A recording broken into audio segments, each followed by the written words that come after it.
بالله من الشيطان الرجيم. بسم الله الرحمن الرحيم. والذين هاجروا في الله من بعد ما ظلموا لنبوئنهم في الدنيا حسنة ولأجر الآخرة أكبر لو كانوا يعلمون. الذين صبروا على ربهم يتوكلون. وما أرسلنا من قبلك إلا رجالا نوحي إليهم فاسألوا أهل الذكر إن كنتم لا تعلمون. بالبينات والزبر وأنزلنا إليك الذكر لتبين للناس ما نزل إليهم ولعلهم يتفكرون. صدق الله مولانا العظيم وصدق رسوله النبي الأمي الكريم ونحن على ذلك لمن الشاهدين والشاكرين والحمد لله رب العالمين.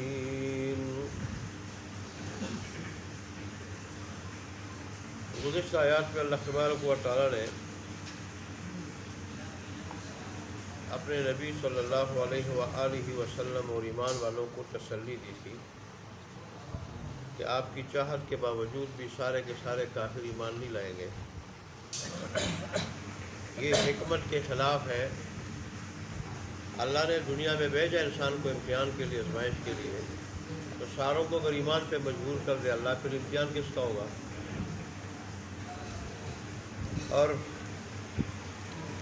اس سلسلے میں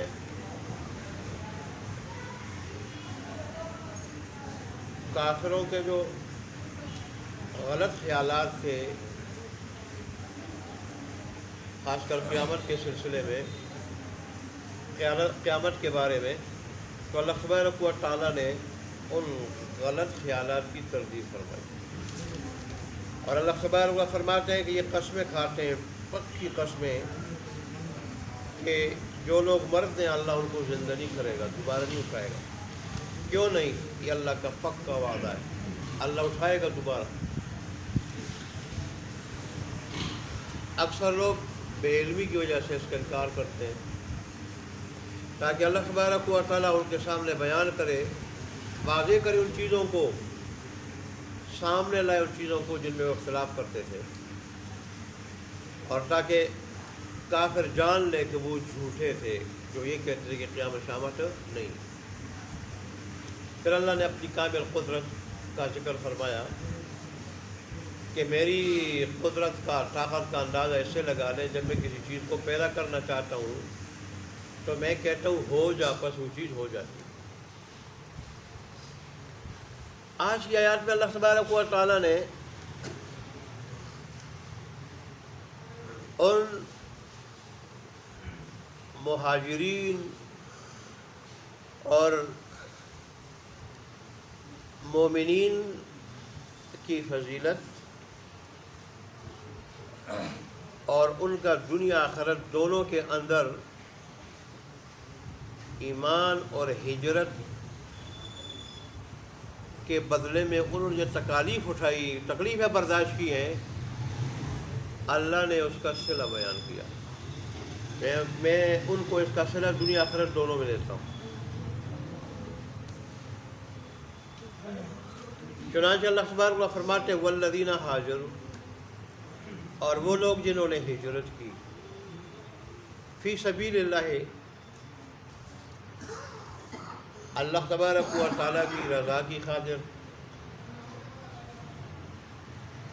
یا اللہ کے راستے میں، اللہ کے دین کے لیے، اللہ کے دین کے لیے. اللہ کا ترجمہ لوجہ اللہ بھی کیا جاتا ہے، اللہ کی رضا کے لیے، اللہ کی، جنہوں نے ہجرت کی، اور کوئی مقصد نہیں تھا. ایک اللہ راضی ہو جائے، اور دوسرا اللہ تبارک و تعالیٰ کا دین سر بلند ہو جائے، اور ہم اس پہ بلا روک ٹوک کے عمل کر سکیں.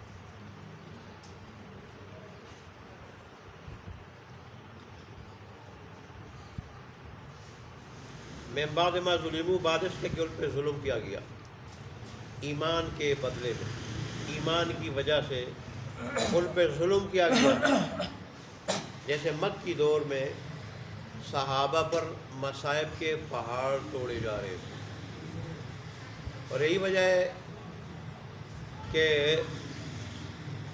بعض مسلمانوں کو حبشہ کی طرف 2 مرتبہ ہجرت کرنی پڑی۔ پہلی مرتبہ تھوڑے لوگوں نے ہجرت کی، اور دوسری مرتبہ زیادہ لوگوں نے ہجرت کی، اور ان میں سے بعض مسلمان وہ تھے کہ جو 13-14 سال وہاں رہے، بلکہ جب مسلمانوں کے پاؤں جم گئے مدینے میں، غزوہ بدر، غزوہ احد، غزوہ احزاب یہ واقع ہو چکا، تو اس کے بعد وہ مدینہ طیبہ آئے، بلکہ بعض تو غزوہ خیبر کے موقع پر آئے۔ اللہ اکبر۔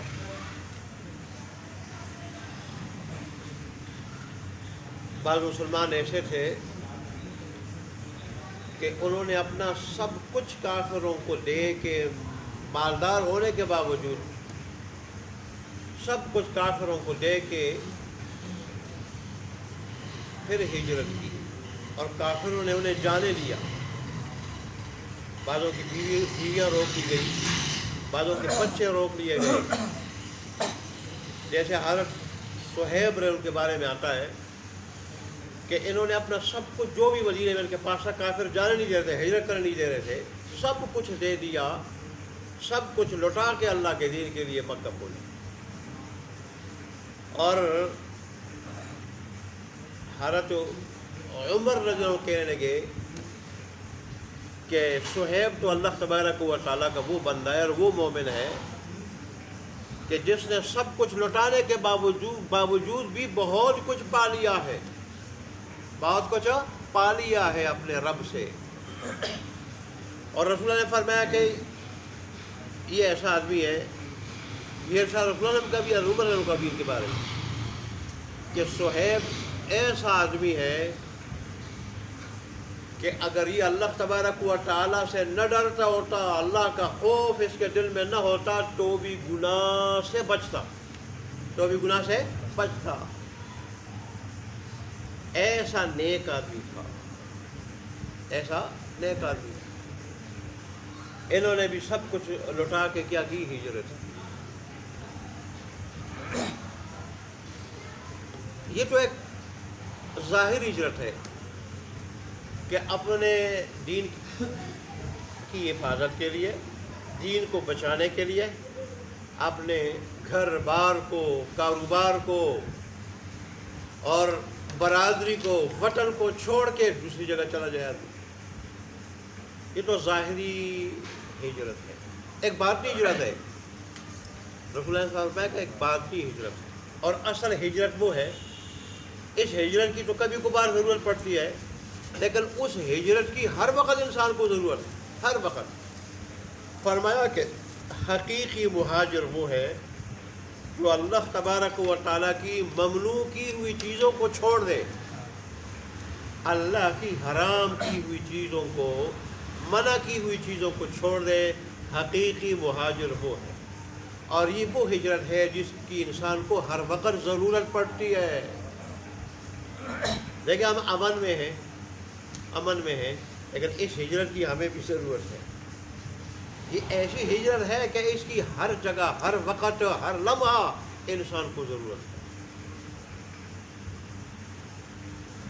اسے فرمایا حقیقی مہاجر وہ، جیسے انہوں نے فرمایا کہ ایک ظاہری ایمان ہے، وہ یہ کہ اللہ کی ذات پر، قیامت کے دن پر، فرشتوں پہ، کتابوں پہ، رسولوں پہ اور اچھی اور بری تقدیر پہ ایمان لے آئے، اس کی تصدیق کرنے پر حق ہے یہ۔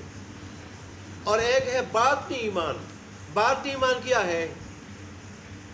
فرمایا کہ باطنی ایمان جو حقیقی ایمان ہے اور حقیقی مومن ہے وہ آدمی وہ ہے کہ جس کی تکالیف سے، جس کے ہاتھ پاؤں سے، جس کی تکالیف سے، مصیبتوں سے، ضرر سے اس کا پڑوسی محفوظ رہے۔ حقیقی مومن وہ ہے کہ اس کے ضرر سے اس کا پڑوسی معمول رہے، یہ حقیقی مومن۔ یہ حقیقت میں اللہ کی ذات پر ایمان رکھنے والا، اللہ کے دین پہ ایمان رکھنے والا جو پڑوسی کو ستانے سے بچائے گا تو ظاہر ہے پھر اللہ تبارک و تعالیٰ کے دیگر احکام کی مخالفت کیسے کرے گا؟ جیسے رسول اللہ نے فرمایا کہ ایک ظاہری جہاد ہے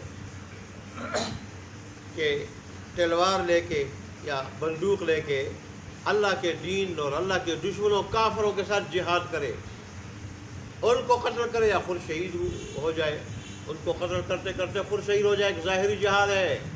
اور ایک فرمایا حقیقی جہاد ہے جو حضرت انسان کو ہر وقت کرنا پڑتا ہے۔ اور فرمایا حقیقی جہاد یہی جہاد ہے، وہ کیا ہے؟